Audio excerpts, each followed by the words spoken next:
59 Who is and 11 this? months. That's a guy that they call the father of rock and roll. Oh, yeah? Chuck Berry. Son of a gun. Yeah, I heard about him. Now, this position you're standing in here. My secretary calls it the X shot because my legs are bent in, so. They have to go to the bathroom, look? Same shoes? It had to be around 58 or 59. Now, I remember this shot, you know, and a couple of other things right here, too. I guess I was maybe 12 years old when I first saw this, but when I first heard this, for me, there was a kind of separation in your version of rock and roll and everybody else's. It was like, where did this guy ever hear of Beethoven and Tchaikovsky, the lyrics that you were using and everything? Seemed like there was this kind of sophistication in them in regard. It wasn't bebop-a-lula and wop-bop-a-luma. It was lyrics going by, like bang, flying by. It wasn't somebody who was just trying to get to the end of the song. It was somebody who was actually, each line was written out. Trying to tell a story, Robbie. Yeah? Really. It came from actually poetry. Poetry portrays a scene or a story, and that's where my lyrics would originate from. Some thought that from it came a story and then proceeded with music or some riff that reminded me of some situation that brought about a story, you know. It can come from music or come from lyrics. But poetry, you knew about poetry. You were into poetry. Very much so. Really? Very much so. Because that's kind of unusual when, in that period, that rebel period and everything. I mean, poetry and sissies kind of went together. So it was a rebel against a rebel idea. I don't know. Beatniks were into poetry a lot. I used to see... That's true. Yeah, Beatniks were into poetry. Yeah. And, just before I turned, this picture here was in my first office. Sex symbol picture. Maybe I was 19. Young and tender and innocent, you know. But Pretty here innocent. you can see I began to learn things. Yes, the innocence is slipping away in this picture. Yeah. I began to lose money there.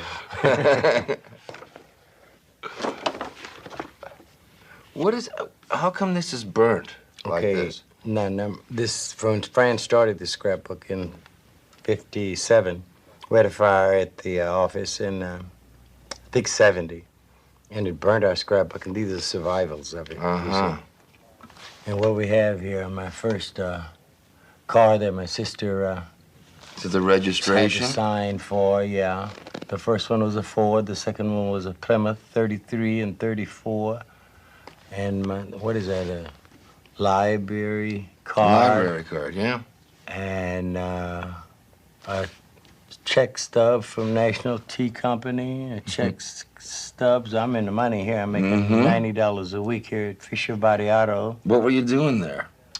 Sweeping the floor, that's all we could do. They didn't care nothing about these songs there. No songs were, no. I was singing for $20 Who is this? a night. Is this musician's union card here? Oh, I got that in 54 and started learning. But who is this person's name on here? Well, that's my name, sort of camouflage, that N. I Barron. Chuck Barron, because I wasn't big, and then I didn't want to infiltrate. My dad was a deacon. You see. So you don't want the... He didn't want you playing this music from the I didn't devil. want him to know I was playing it, that's for sure. And American Car Foundry, you see, I worked, you know. Yeah, you you paid your dues. At $21 a night playing music, you have to have another job, you know. This is me here in the Antioch Baptist Church choir. How can you tell? Well, we all look alike there. No, all of them but you. Oh, yeah.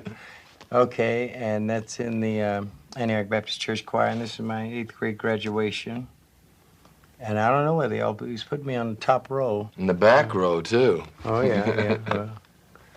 Well, I'm only majored in math. I flunked all of my history. What is this, you playing the saxophone? And that was my Chuck Berry too. playing saxophone, believe it or not. Well, Johnny Johnson there inspired me to do that. Old bullet hand Johnny, huh? Yeah. He had an air hammer right hand on treble and a dynamited left hand on bass boogie woogie. This here is also the Cosmo here. This was a going-away party when Maybelline had. This was about September of 1955, and I left the city on August 15th, 1955, to go to Gleason's Bar, which is here. Gleason's Bar, August 15th, 1955, Cleveland, Ohio, $800 a week behind $21 a night at the Cosmo over there. And just the week before, I was making $32 at the Frolic Bar, $14 at the Three Brothers, $60 with the whole band at the Green Dragon. The Capitol Cocktail only paid $15, but Gleason's $800 a week. That's when you decided, I think this is for me, huh? This is the way to go. Of course, you know who this guy is. And Robbie, this is Muddy Waters behind the mic. Yes, it is. And this is a disc jockey in Chicago. He's pretty big, named Al somebody. But this is Leonard Chess. Yep. In his glory. Mm-hmm. With a hit maker on his hands. And this was my first and only manager. Oh, yeah? 400-pound Teddy Reed, you know. Uh-huh. Who saw fit to slip $50 of $150 PC into his pocket. And I have to know for a fact because I dated the owner to the club, and she happened to mention that it was $150 PC, and I says, oh, yes, you know. So now I know by a manager clip. You learn all these things as you go. So, and you've never had a manager since? No. I couldn't get rid of him until I lay dead, until he signed one of my checks and endorsed it, rather. And then I asked him for that or release. I remember the first time I ever saw you on one of these Alan Freed shows. It was in Toronto, and you're coming through. And it was a big thing. You were by far the biggest star on the show. The show begins, and you're the first act that goes on. I thought to myself, I mean, even at that age, I thought, this is strange. Well, listen, you know, how come Chuck Berry wants to go on first?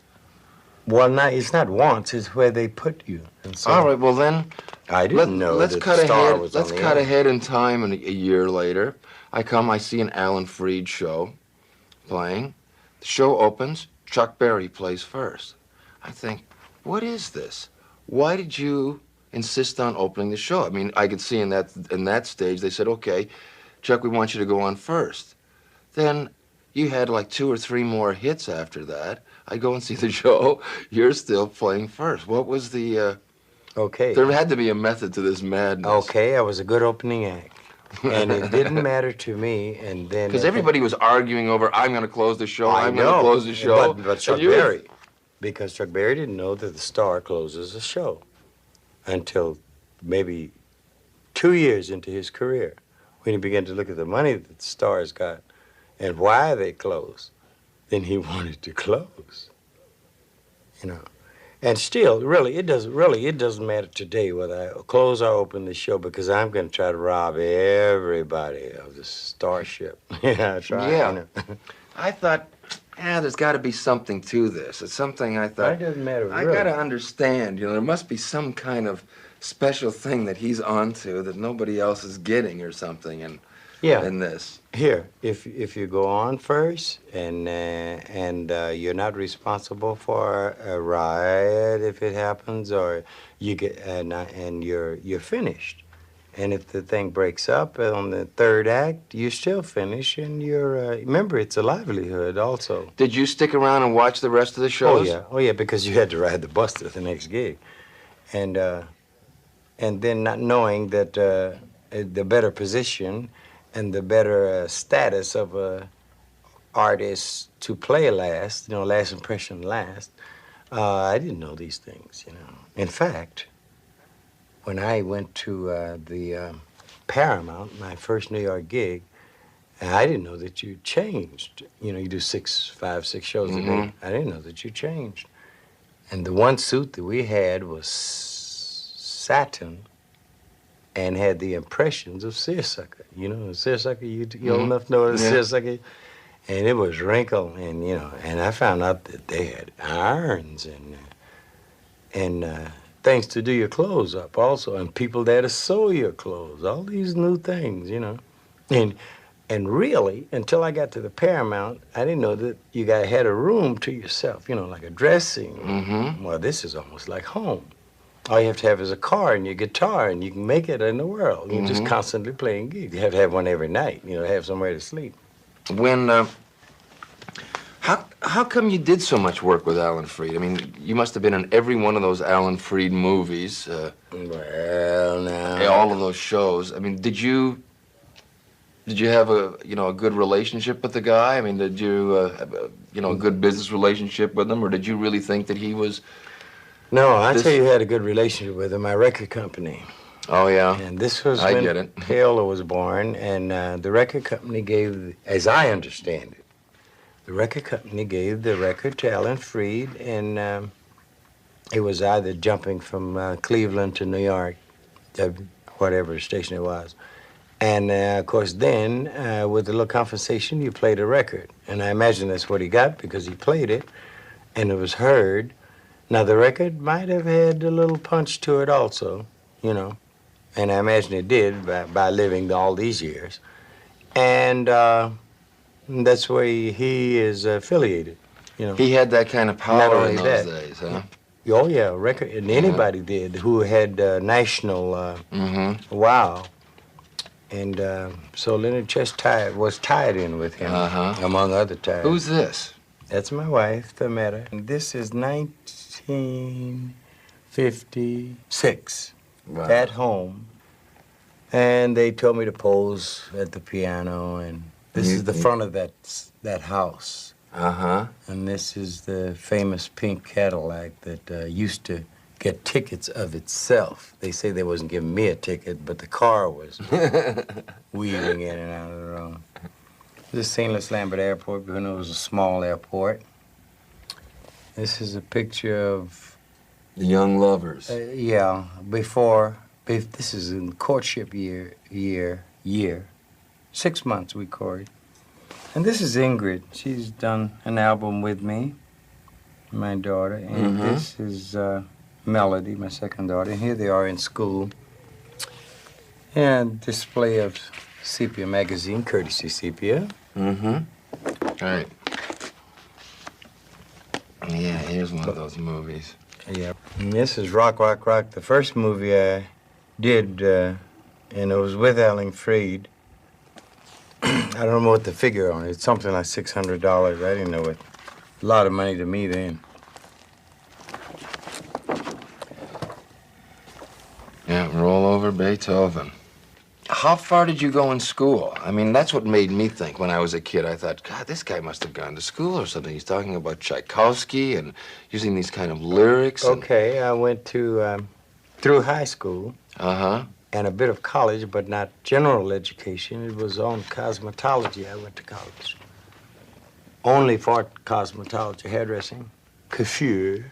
Really? Coiffure. Oh, yeah.